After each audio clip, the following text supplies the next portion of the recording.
Welcome to chapter number 6, Cultural Values and Guidelines for Behavior.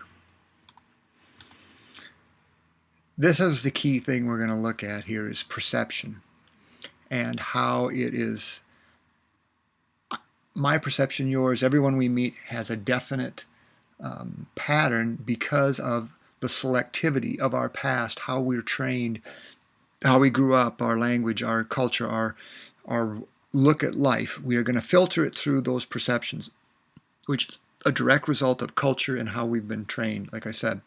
So understanding how people see things, or how you can say something and people take it the wrong way, may have everything to do with their perceptions and less to do with how you said it. But certainly our goal is to understand someone's perception, the context of their perceptions, in order to better communicate.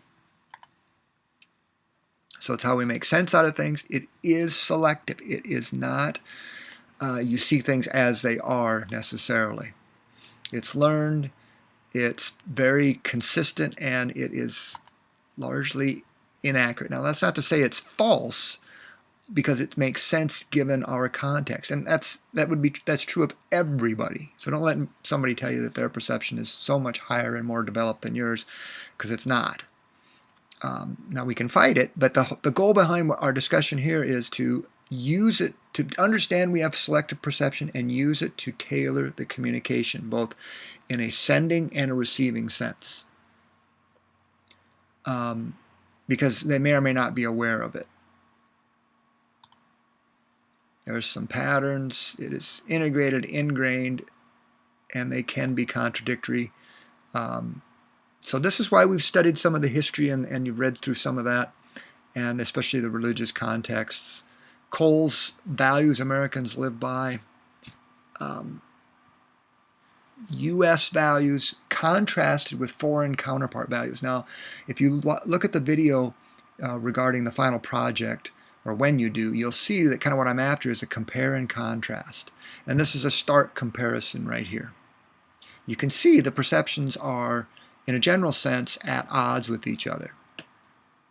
So be aware of that. This will help you immeasurably to more effectively communicate both directions. So Kurt Hofstede, please read through and understand these. Individualism versus collectivism. There's information online, as is there that I provided for you and in the textbook. And these are the criteria he used to understand, or to categorize, I guess, different value cultural dimensions. Here's a Minkov's. Here's another one.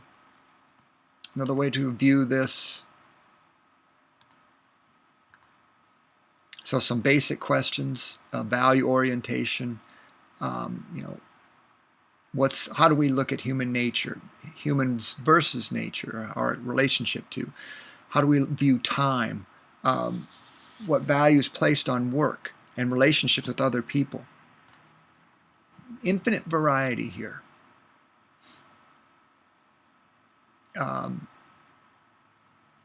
Just to contrast, view of human nature. A Christian view is that people have a fallen nature, meaning they are subject to or inclined to do things that they shouldn't, or evil. Others may view people as basically good. We shall see.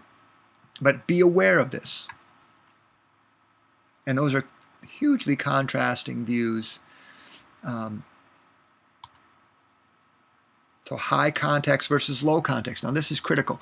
Context refers to the situation in which you are communicating. So a high context culture would say, well, if I'm communicating in a formal business sense, that is a different type of communication than is a low context, which would be, the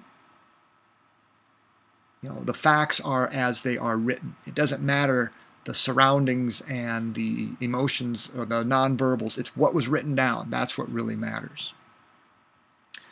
And that's more typical of a Western view of high and low context. So high context and status, age, education, background, titles.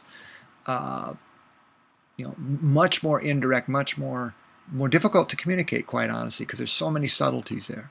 Low context, this is what most of us are used to, in that, you know, it is all what is written down. And, you know, we compartmentalize things, more legalistic in a certain sense. Uncertainty avoidance, to reduce uncertainty about future events, you know, power distance, the degree to that society, organization members acquiesce to the unequal distribution of power, meaning you're okay with it. Collectivism, you know, the greater, more of a socialistic look at life. Egalitarianism, or are we equal across genders? Those have great bearing. I mean, if a woman walks into a culture or a business situation where they don't value what women say, or they see them as second class, what they say is going to have less impact, all of the things being equal, than if a man said it. Assertiveness, the degree to which how aggressive people are, you know, in a social context or a business context. Be aware of this, especially in negotiations and communication.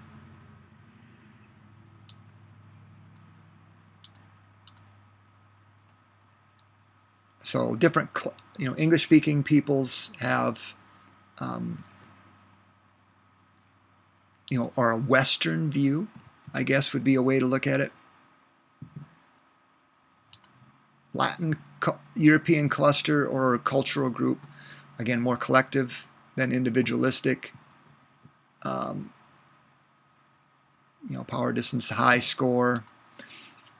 Nordic European cluster, gender equality, future orientation, uncertainty avoidance.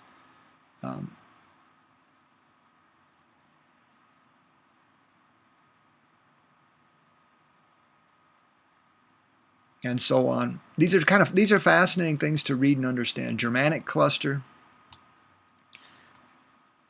Latin cluster, European. You read through. I don't need to read these to you. You got the gift of that, thankfully.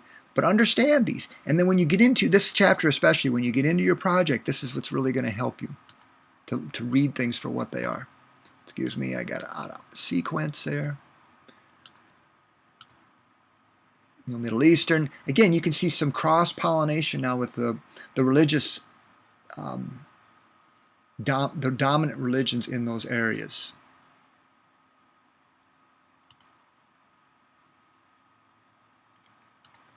And South Asia. So this kind of takes a good cross-sectional look at the world. Confucian, again, religion plays a huge part in this. Face, you know, saving face, you know, status, embarrassment, I guess. We want to save that. We don't want that to work or to happen.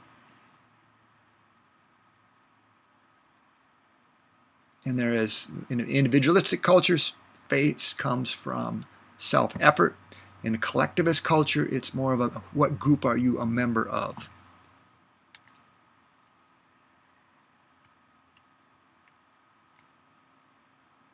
So we have to be sensitive to that if we're going to communicate well.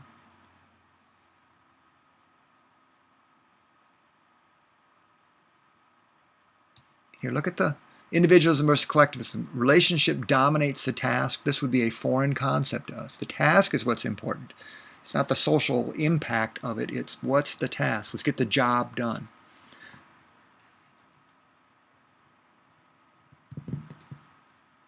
There you go. Egalitarian versus hierarchical, meaning everybody's the same. Linear time. Time is flexible. There's a lot of things here that are polar opposites. Be aware of them or become victim to them.